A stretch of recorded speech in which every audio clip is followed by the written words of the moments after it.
10 fatti inequivocabili che collegano Gesù e Buddha, di cui forse non hai mai sentito parlare. Cominciamo subito. 1. Nascite miracolose. Sia Gesù che Buddha nacquero in circostanze considerate miracolose dai loro seguaci.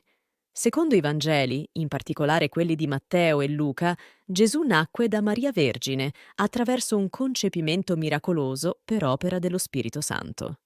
Maria fu visitata dall'arcangelo Gabriele, che le annunciò che avrebbe concepito un figlio per intervento divino, senza aver conosciuto uomo. Relativamente al Buddha, il principe Siddhartha Gautama, la tradizione narra che sua madre, la regina Maya, sognò che un elefante bianco, considerato sacro nell'induismo, le fosse penetrato nel fianco destro senza provocarle dolore.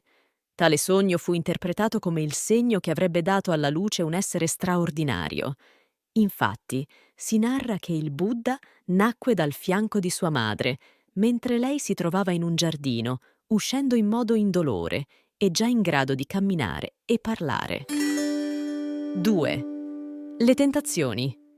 Entrambi i maestri affrontarono periodi di tentazione e di prove spirituali, prima di iniziare il loro ministero pubblico. Puoi guardare questo video in cui ne parlo ampiamente. 3. Insegnamenti etici simili. Molti dei loro insegnamenti morali si sovrappongono, come l'importanza della compassione e del non nuocere. Ama il prossimo tuo come te stesso, era solito dire Gesù. Similmente il Buddha affermava: così come una madre protegge suo figlio, anche con la propria vita, allo stesso modo si dovrebbe coltivare un amore senza limiti verso tutti gli esseri viventi. 4. Uso di parabole. Sia Gesù che Buddha usavano spesso racconti e parabole per trasmettere i loro messaggi. Emblematiche sono la parabola della freccia avvelenata del Buddha e la parabola della pecorella smarrita di Gesù. 5. Enfasi sulla povertà. Entrambi predicavano il distacco dai beni materiali e vivevano vite semplici. 6. Guarigioni. A entrambi vengono attribuiti miracoli di guarigione di malati e sofferenti. In realtà, a differenza di Gesù, che nei Vangeli è descritto compiere numerosi miracoli di guarigione, il Buddha storico non è noto per aver compiuto miracoli di guarigione fisica nel senso tradizionale del termine. Nel buddismo, l'enfasi è posta più sulla guarigione spirituale attraverso gli insegnamenti del sentiero del Dharma che sulla guarigione fisica miracolosa. Negli ultimi anni, anche nel cristianesimo si tende a dare più importanza al significato spirituale e simbolico che i miracoli di Gesù rappresentano. 7. I discepoli. Sia Gesù che Buddha radunarono gruppi di discepoli che diffusero i loro insegnamenti nel mondo. 8. Critiche all'establishment religioso. Entrambi sfidarono le autorità religiose tradizionali del loro tempo. Gesù spesso criticava l'ipocrisia e il legalismo dei leader religiosi ebraici, in particolare i farisei e gli scribi. Li accusava di prestare troppa attenzione alle regole esterne, trascurando la spiritualità interiore.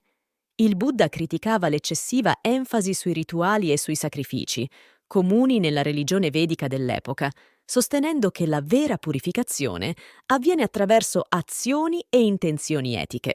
Se vuoi approfondire il tema, puoi guardare questo video. 9. Universalismo.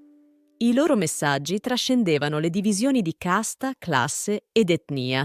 Gesù predicava a tutti, inclusi quelli che erano considerati emarginati, come i lebbrosi, le prostitute e gli esattori delle tasse. Il Buddha respinse il sistema delle caste induista, affermando che il valore di una persona non dipende dalla sua nascita, ma dalle sue azioni. 10. Impatto globale. Gli insegnamenti di entrambi hanno avuto un'influenza duratura e globale, ispirando miliardi di persone nei secoli. Il Dalai Lama nel buddismo e Papa Francesco nel cristianesimo sono riconosciuti come leader morali globali, che promuovono la pace e la comprensione interculturale. Queste similitudini non solo evidenziano i punti in comune tra cristianesimo e buddismo, ma sottolineano l'esistenza di verità spirituali fondamentali che trascendono le barriere culturali e temporali. Pur mantenendo la loro unicità, Gesù e Buddha ci ricordano l'importanza universale di valori come la compassione, la saggezza e la ricerca spirituale, dimensione indispensabile per essere pienamente umani. Se hai apprezzato questo video, fammelo sapere con un like. Ti invito anche a proseguire il tuo cammino spirituale seguendo questa mappa che ti condurrà a un tesoro di inestimabile valore. Namaste e che Dio ti benedica.